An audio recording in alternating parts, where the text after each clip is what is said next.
Whereas the folks in the Tidewater, who in this sense they are like folks in the Tidewater, Maryland and Virginia, and they bear comparison to people in New York, Philadelphia, Boston.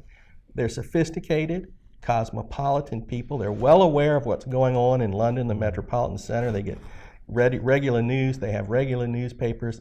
They're participants in this broader imperial conversation, and they, these events that are taking place in London matter to them, not because they are new man Americans in a sort of Turnerian sense, but in fact because they are active political participants in the political culture of the broader British Empire. And it's, I'll just give you two examples out of South Carolina. South Carolina sent, there was no William and Mary, College of William and Mary, as there was in Virginia. South Carolina sent her sons, the educated elite, to England. They went to Oxford or Cambridge. More young men were trained at the Inns of Court for the law than all the other 12 colonies combined. And if you look at the white population, South Carolina is very small, and if you narrow it down to the Low Country, it gets even smaller still.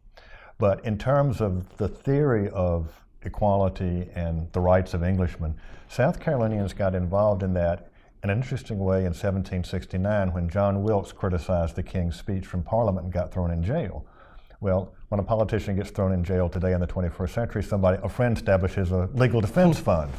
Well, South Carolina, Commonwealth House of Assembly, appropriated a very large sum of money, about 10% of the total defense fund, to John Wilkes to protect the rights of Englishmen. And of course, when the imperial authorities found out about this, they just went, bananas and said, you can't do it. And the House said, well, we've already appropriated the money and transferred it. What you're going to do? So instructions were sent back to the governor to begin to curtail the powers of the Assembly.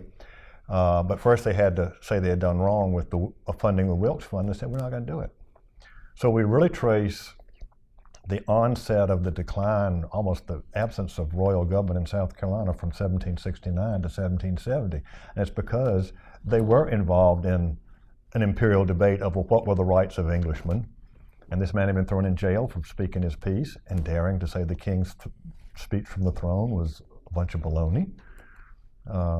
Imagine what, if that was enforced in this country today, the members of Congress who would find themselves thrown into jail for criticizing the president.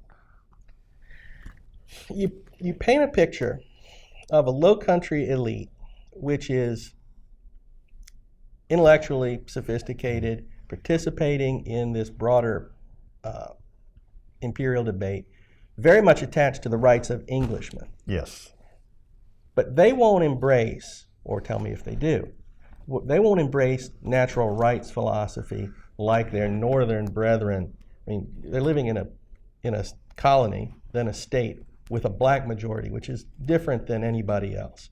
And that means, so natural rights theory there's a lot more at stake for South Carolina than there is for Pennsylvania. Oh, yeah. And when they talk about the rights of Englishmen, they really are, more than one South Carolinian referred to the Low Country as our little world. And in our little world, they would debate those rights. But they're not talking about the folks who live in Orangeburg District or Spartan District or New Acquisition or in the Waxhaws and places like that.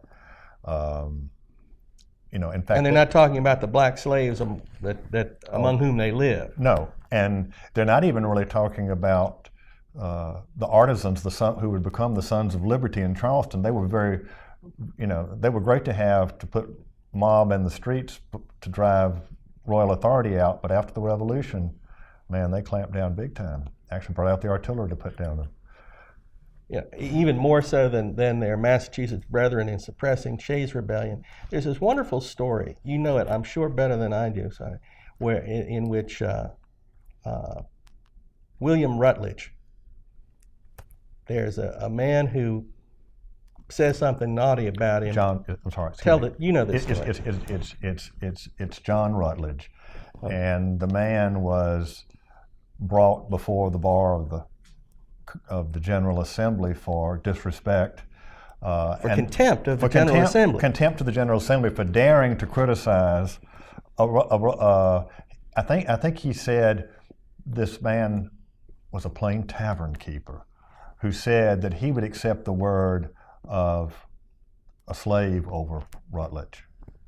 And he said this in a private conversation, overheard, and it had nothing to do officially with the business of the assembly, and yet he was held to be in contempt because Rutledge was offended by what he had. I mean, that's emblematic of a culture which is run by its grandees. Yeah, well, there's no question about it, and it was very openly until through the Civil War.